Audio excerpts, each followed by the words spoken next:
Les anniversaires, c'est un peu comme le nettoyage de printemps de votre âme, non? Demain, je fête mon anniversaire et je me suis dit que c'était une bonne idée du coup de se faire une petite liste de ce qui rentre et de ce qui sort cette année. Évidemment, comme d'habitude, j'ai tout écrit. Pour tout ce qui rentre, j'ai mis me sentir belle en prenant le temps de prendre soin de moi et de prioriser mon apparence. Je pense qu'on est beaucoup comme ça, mais si je me sens belle, je me sens bien dans ma tête et du coup mes journées se passent tout de suite beaucoup mieux. Je vous en ai parlé un petit peu dans le premier épisode de ma mini-série d'été, les Summer Love Languages, mais j'aimerais lire plus de livres de développement personnel et en général plus de non-fiction. Poster plus régulièrement, même si ça veut dire que je poste des choses que je trouve pas parfaites. De toute façon, la perfection n'existe pas et il faut que j'accepte ça.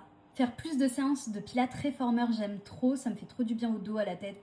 Trop fan. Ça veut pas dire que je vais complètement arrêter le pilates au poids du corps, j'adore le faire, j'en fais tous les jours. Mais plus de petites séances de réformeur, ça me plairait. Être plus patiente avec moi-même, déjà de base, je suis pas quelqu'un de patient, mais avec moi-même, c'est un million de fois pire. Respecter mes limites, autant avec moi-même qu'avec les autres, et les exprimer clairement, comme ça, on est tous sur la même longueur d'onde. Et en dernier, pour tout ce qui rentre de cette année 2026, accepter d'être vulnérable avec les autres. Je pense que c'est ce que j'arrive le moins à faire, et on va travailler là-dessus cette année. Dans tout ce qui sort, les out. Faire semblant d'aller bien quand c'est pas le cas, je le fais beaucoup trop souvent et franchement, c'est pas simple. Dans la même vibe, on arrête de refuser de l'aide et de pas demander quand je veux quelque chose. 100% des gagnants ont joué, il faut que j'arrête de penser que je peux tout faire toute seule, de toujours me faire des worst case scenarios dans ma tête en me disant que de toute façon on va me dire non. C'est pas grave si on me dit non, mais il y a aussi une chance qu'on dise oui, donc autant demander. Brider ma créativité et m'empêcher d'être moi-même. J'ai toujours aimé ma personnalité, mais je sais aussi que parfois elle est un petit peu trop whimsy, un petit peu trop exubérante. Sauf que j'en ai marre de me dire que je suis trop, donc je vais être moi-même, je vais être créative, et ce qui reste, reste. Ne pas écouter mon instinct et rester dans des situations dans lesquelles normalement je devrais partir. J'ai trop fait ça en me disant tout le monde le fait, stop.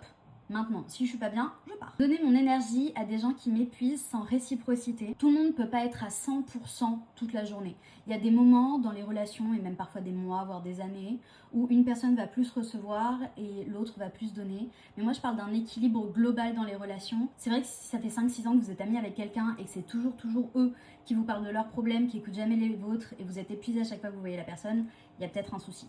Remettre à plus tard mes objectifs. Dans la même vibe, mais cette année, il faut vraiment que j'arrive à me prioriser. Je suis le personnage principal de ma propre vie, pas celui de la vie de quelqu'un d'autre. Je dois être ma propre priorité et c'est ce que je vais faire cette année avec mes objectifs. Et en dernier, être négatif quand je me parle à moi-même. Je dis pas forcément à voix haute, mais c'est vrai que dans ma tête, je me parle pas très gentiment et ça, c'est out en 2026. Des bisous.